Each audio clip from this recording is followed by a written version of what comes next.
This is a video I've been looking forward to make for a really long time. A lot of you probably started following me after seeing my heavy Zercher Jefferson curls, Zercher deadlifts, or deep good mornings. All exercises where I combine heavy weights with incredible flexibility and rounding of the spine. Maybe you were in awe of what the frick you just saw and couldn't believe your own eyes. Or you were scared on my behalf that my back would snap and I would herniate a disc. No matter which team you're on, this video is extremely important.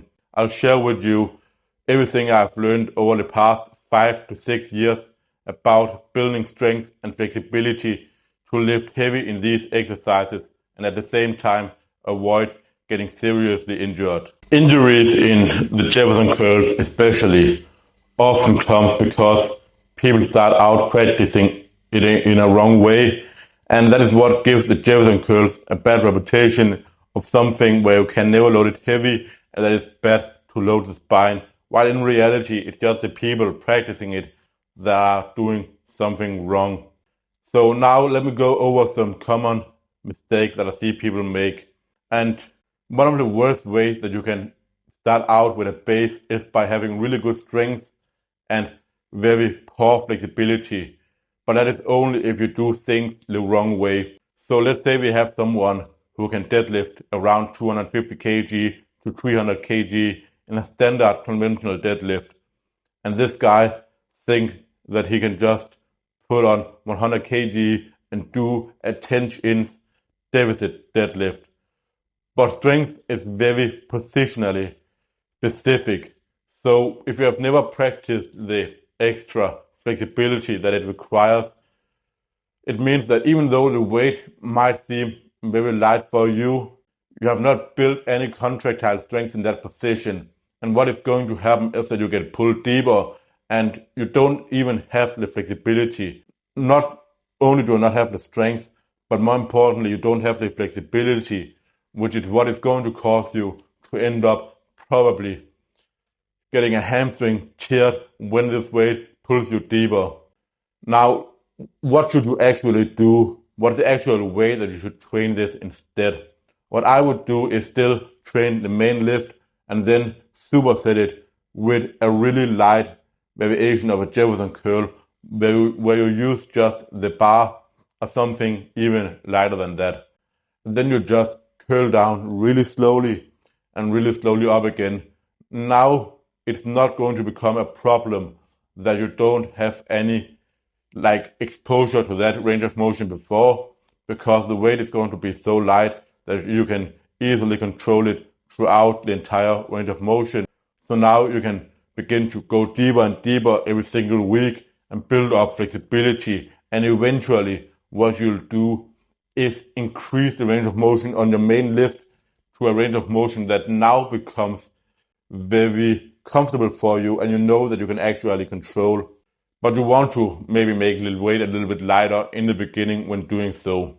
Another way for you to build up the flexibility if you have good strength and very poor flexibility is just using your body weight only. So simply just bend over and get as far down as you can and spend time there. Spend a couple of minutes every day doing that and build up the ability to get deeper and deeper. And then you can start including loads, and you don't have this fear of anything actually happening even with small amounts of load. Another of the worst ways you can start out if doing things wrong is if you are really strong and at the same time have exceptional flexibility. The only difference here is that these people will try to lift 80 kilo, 100 kilo, etc. the first time they're doing a Jefferson curl.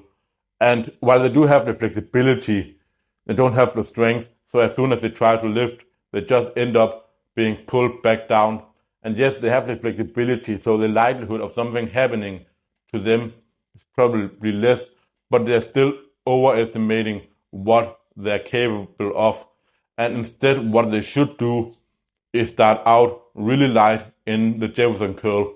They're still ahead of the guy who are really strong and have good flexibility, because this guy first has to build up the flexibility where he goes from body weight and then on to the barbell only and gets deeper and deeper. And when he has built up the proper depth, he has to begin loading it. While the people that are already strong and have the flexibility can start at the point where they begin to load it heavier and heavier. There are two ways that I like to teach when it comes to how you can build up to the point where you can begin loading your Jefferson curls and so on with heavy weights. The first one is by building the flexibility alone. So you want to get to a point where you're not seeing any progress in your flexibility for 1 to 2 months. And I'm saying that long of a time because then you're absolutely sure that you are being comfortable in the bottom position and there's no uncertainty that you could possibly become more flexible. After that, you can just begin making small increases in weight jumps, such as 5 kg. Now you're starting from the bottom up, so you already have the flexibility and can start to load it and go heavier and heavier. The only thing you have to make sure is that you can pause the rep and feel in full control and comfortable at any point in time. The weight should never be pulling you down. You should be pulling the weight down, period. If something else happens and you are not in full control, that is when you will get injured. Despite having full flexibility, it's going to be a lot more force that's going through your back and hamstring when the speed of the weight increases because you go too heavy and get pulled down. And that is where I see injuries happen in the Jefferson curl especially. As you begin loading the exercise heavier and heavier, you'll most likely notice that you are actually able to go deeper and deeper. This is very common because it changes the leverages of the exercise. I know from myself that with 40 kg, I can 100% not do a 1-inch deficit Jefferson curl. But if I throw on 100 kg, it becomes easy. Not easy, but at least I'm capable of it. And it's not because I'm suddenly more flexible. It's because I can now shoot more weight behind my heels and get my upper body closer to my legs without getting my center of mass behind my point of contact, and that way the weight actually gets deeper. Now, this extra depth should not be where the weight is pulling you down, but should again be because you are always pulling yourself down. And how do you know that is the case? You know that by doing the reps slow and controlled, maybe trying to pause on the way down and making sure you're always the one in full control. While the first option were all about building the flexibility first and then adding the strength, this option is about adding both things at once. What is meant by that is that in your main lift, you're going to increase the range of motion as you find that you get more flexible in your Jefferson curl. So let's say when you're training your Jefferson curl, you feel like you are comfortable in a position that is 10 to 20 centimeters deeper than before. This means that you can train your main lift in a bigger range of motion. Maybe you're going from conventional deadlift over to deficit stiff-legged deadlift. The really important thing here is that you don't train in your end range when loading it heavy. You want to stay in a comfortable position, so not the deepest position that you can get into that you just unlocked, but 5 to 10 centimeters less than that. Before that, you want to stop, because then that is going to be a position that you have just gained control in. And as you are doing these increases in range of motion slowly, you can actually keep on having the load being similar to what you were doing in your main lift, not needing to make it a lot lighter, because it's so small changes in range of motion constantly that it's not like you suddenly don't have the strength. If you're just adding 1 or 2 centimeters here and there, you're not suddenly adding 20 centimeters and you're in a position where I've never trained.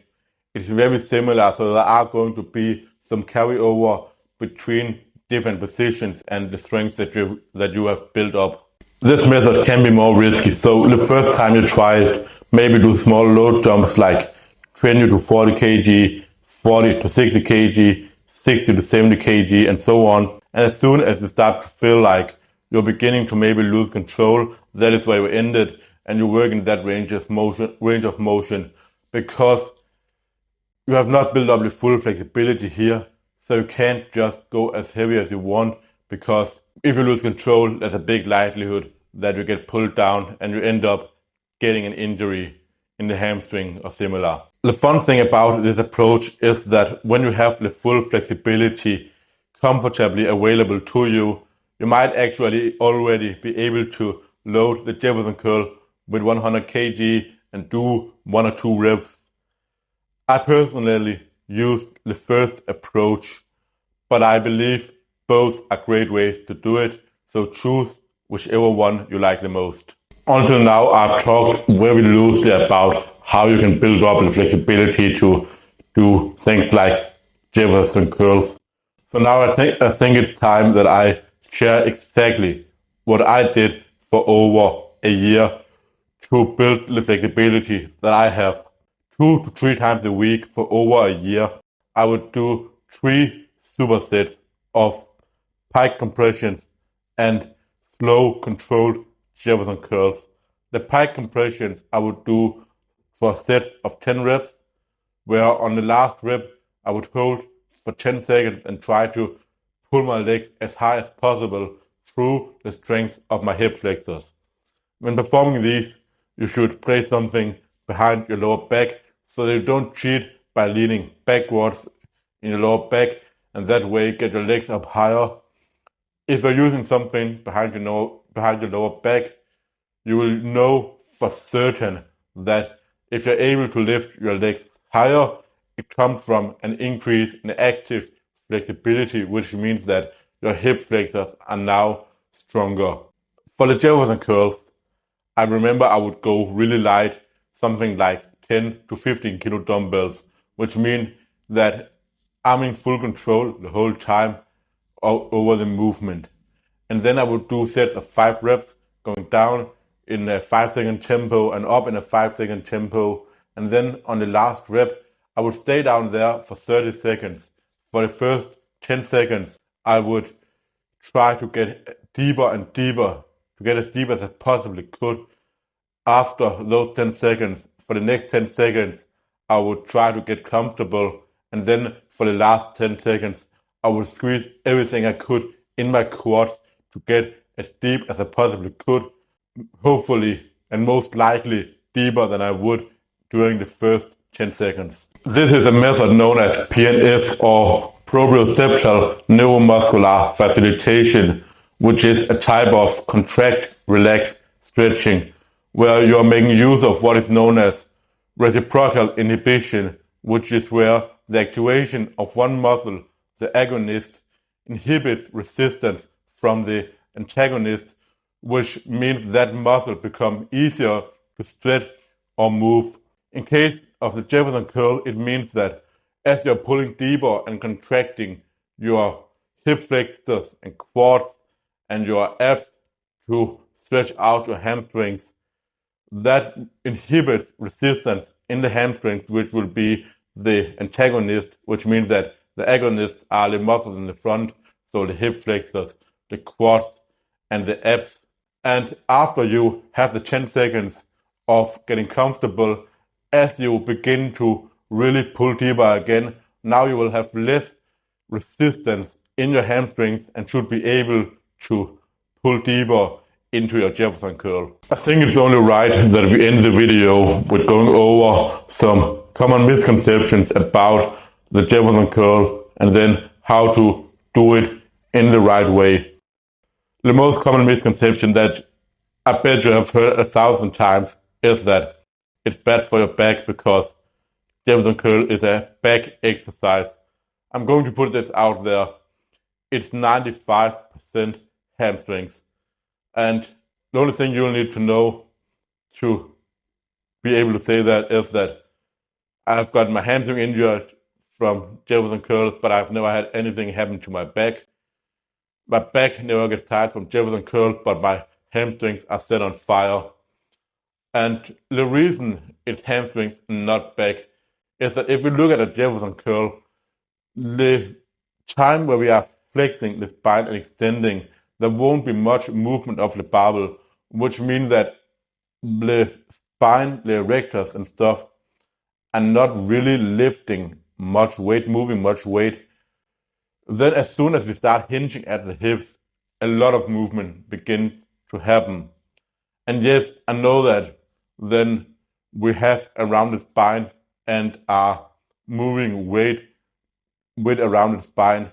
But what a lot of people say, I hear them say, is that it's bad to really flex and extend your spine under load while moving load. But you're not doing that here, as I just explained, because your back is going to be in a fixed position. And when it's not fixed, you're not really moving any load. The bar is just moving very, very little, which shouldn't cause any problems for you. So if people get injured in the back doing a Jefferson curl, could it come from having too weak glutes and hamstrings instead? I would argue yes, because it means that other muscles have to take over and stabilize more, which then weak hamstrings lead to the back and erectors taking over instead. And especially if your hamstrings cannot accelerate and deaccelerate the movement properly, it leads to positions where you get into really flexing and extending your spine under movement, which is what we want to avoid. But if you have strong enough hamstrings, you'll notice that you're gonna be golden in terms of doing the Jefferson curls and not get injured. Another misconception is that the Jefferson curl is a lot harder for the back than good mornings, which is simply not true if we look at it from a biomechanic standpoint. When you're doing Jefferson curls, the bar is always close to your body, which means that the lever arm from the bar and out to your back is very short, whereas when you're doing good mornings, it's all the way out on the end of your back, on your neck, which creates a long lever arm out to your back and places a lot more stress on your spinal erectors. To perform the Jefferson curl properly, you want to get your spine fully flexed before any flexion of the hips take place. To ensure that is what is going on, I like to point my toes outwards. That way my hips become externally rotated and my glutes are squeezed. So I know that as soon as my glutes are not squeezed any longer, that is when I have started the hip hinge. So as you roll down, you want to keep on feeling your glutes, still feel your glutes, still feel your glutes, and so on being squeezed. And as you're fully flexed, you should start to feel your glutes unsqueezed, but only when your spine is fully flexed.